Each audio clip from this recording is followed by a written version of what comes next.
যোৰহাটত কেন্দ্ৰীয় বিষ্ণু ৰাভা দিৱস পালন। প্ৰায় ৪,০০০তকৈ অধিক শিক্ষাৰ্থীয়ে পৰিৱেশন কৰিলে সমবেত সংগীত। যোৰহাটত সদৌ অসম ছাত্ৰ সংস্থাৰ উদ্যোগত, যোৰহাট আঞ্চলিক ছাত্ৰ সংস্থাৰ সহযোগত আৰু যোৰহাটবাসী ৰাইজৰ অভিভাৱকত্বত যোৰহাট জিলা ক্ৰীড়া সংস্থাৰ খেলপথাৰত কেন্দ্ৰীয় বিষ্ণু ৰাভা দিৱস এক বৰ্ণাঢ্য কাৰ্যসূচীৰে অনুষ্ঠিত হৈছে। আজি তৃতীয় দিনা কাৰ্যসূচীত সদৌ অসম ছাত্ৰ সংস্থাৰ পতাকা উত্তোলন, শ্বহীদ তৰ্পণ, বিষ্ণুপ্ৰসাদ ৰাভাৰ প্ৰতিমূৰ্তিত মাল্যাৰ্পণ আৰু মুকলি সভা, গৱেষণাধৰ্মী গ্ৰন্থ আৰু স্মৃতিগ্ৰন্থ উন্মোচন, বিশেষ সম্বন্ধ জনগোষ্ঠীয় সাংস্কৃতিক সমাৰোহ অনুষ্ঠিত হ'ব। সদৌ অসম ছাত্ৰ সন্থাৰ কেন্দ্ৰীয় বিষ্ণু ৰাভা দিৱস 2025 যোৰহাটৰ এই জিলা ক্ৰীড়া সন্থাৰ খেলপথাৰত আজি তিনিদিনীয়া কাৰ্যসূচীৰে চলি আছে। আজি শেষৰ কাৰ্যসূচী আৰু আজি এতিয়া বিষ্ণু ৰাভা দেৱলৈ শ্ৰদ্ধাঞ্জলি, শ্বহীদ তৰ্পণ ইত্যাদি অনুষ্ঠান আছে।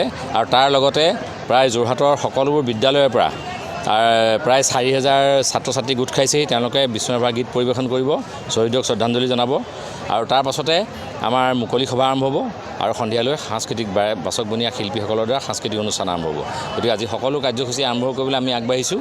প্ৰায় প্ৰাকখনত আপোনালোকক সকলোকে আমন্ত্ৰণ জনাইছোঁ। সকলো আহক, আমাৰ অনুষ্ঠানৰ সহযোগ কৰক।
অসম প্ৰেমেৰে প্ৰতিটো মুহূৰ্তত উদ্বুদ্ধ হৈ আছিলে।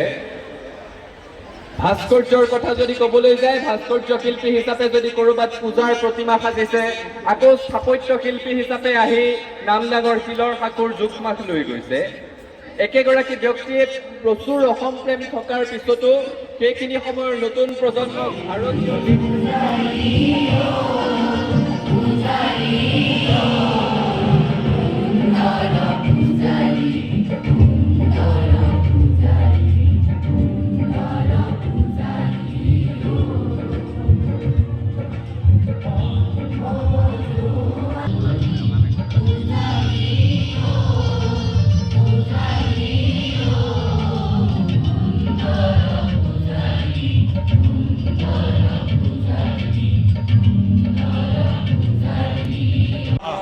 আৰু যোৰহাটবাসীৰ ৰাইজৰ অভিভাৱকত্বত আয়োজিত সদৌ অসম ছাত্ৰ সন্থাৰ এই কেন্দ্ৰীয় বিষ্ণু ৰাভা দিৱসৰ পতাকা উত্তোলনস্থলীত উপস্থিত থকা সন্থাৰ সন্মানীয় সাধাৰণ সম্পাদক সমীৰণ ফুকন ডাঙৰীয়া,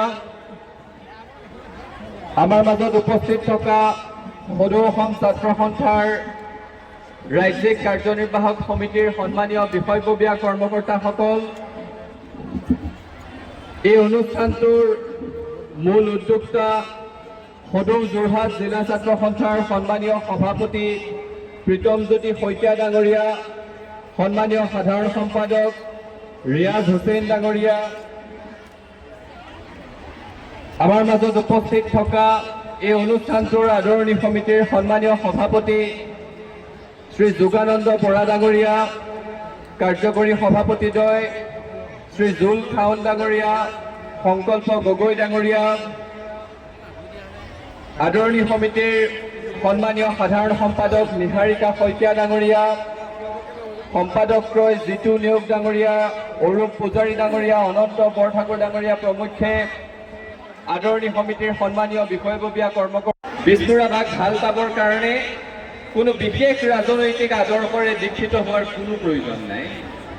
আৰু আজিৰ দিনটোত সমবেত হৈ আমি সেই কথাটোকে উপলব্ধি কৰিব বিচাৰোঁ তেখেত কলাগুৰুটো হৈ শিল্পৰ ক্ষেত্ৰখনত এনেকুৱা কোনো ক্ষেত্ৰ নাই য'ত তেখেতৰ দখল নাছিলে।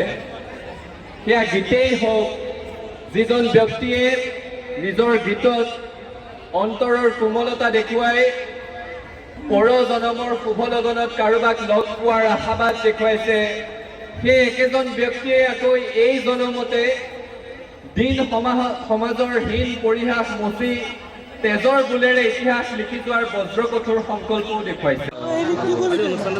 আজি সদৌ অসম ছাত্ৰ সন্থাৰ কেন্দ্ৰীয় বিষ্ণুৰাভা দিৱস। এইবাৰ আমি এইবেলি আমি সদৌ যোৰহাট জিলা ছাত্ৰ সন্থাৰ উদ্যোগত যোৰহাট আঞ্চলিক ছাত্ৰ সন্থাৰ সহযোগত যোৰহাটবাসী ৰাইজৰ অভিভাৱকত্বত আমি 3দিনীয়া বৰ্ণাঢ্য কাৰ্যসূচীৰে এইবাৰ যোৰহাট জিলা ক্ৰীড়া সন্থাৰ খেলপথাৰত অনুষ্ঠিত কৰিছোঁ।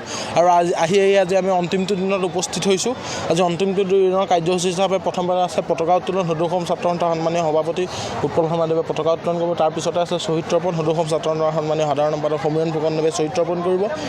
তাৰ পিছতে আছে মাল্যাৰ্পণ কাৰ্যসূচী আমাৰ সম্পূৰ্ণ কৰিব সদৌ অসম ছাত্ৰ সন্থাৰ মুখ্য উপদেষ্টা ডক্টৰ সমুজ্জ্বল কুমাৰ ভট্টাচাৰ্যদেৱে। ইতিমধ্যে আপোনালোক জ্ঞাত যে তাৰ পিছতে আমাৰ 4,000 পৰা 5,000 ছাত্ৰ ছাত্ৰীয়ে আমাৰ এটা সমবেত সংগীত পৰিৱেশন হ'ব।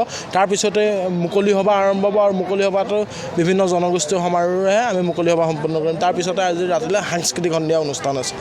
ৰাইজৰ যথেষ্ট উৎসাহ দেখা পোৱা গৈছে আৰু ছাত্ৰ ছাত্ৰীসকলে এই 3দিনীয়া যি কাৰ্যসূচী যথেষ্টখিনি সহায় সহযোগিতা আগবঢ়াইছে, সকলো ওলাই অহা দেখা পোৱা গৈছে। কি ক'ব? হয়, আমি ইতিমধ্যে আমি হৈছোঁ সদৌ অসম ছাত্ৰ সন্থা সদায় ছাত্ৰ ছাত্ৰীৰ লগত চলা সংগঠন আৰু ছাত্ৰ ছাত্ৰীৰ লগত চলা সংগঠন হিচাপে ছাত্ৰ ছাত্ৰী, অভিভাৱক, শিক্ষানুষ্ঠানৰ মুৰব্বী আৰু ইতিমধ্যে যোৰহাটবাসী ৰাইজৰ ব্যাপক সহায়েৰে আৰু ইয়াৰ জনসমাগমে প্ৰমাণ কৰিছে। আৰু এয়া আমি আপোনালোকৰ সংবাদ মাধ্যমৰ যোগেদি পুনৰবাৰ যোৰহাটবাসী ৰাইজক আন্তৰিক ধন্যবাদ জ্ঞাপন কৰিছোঁ।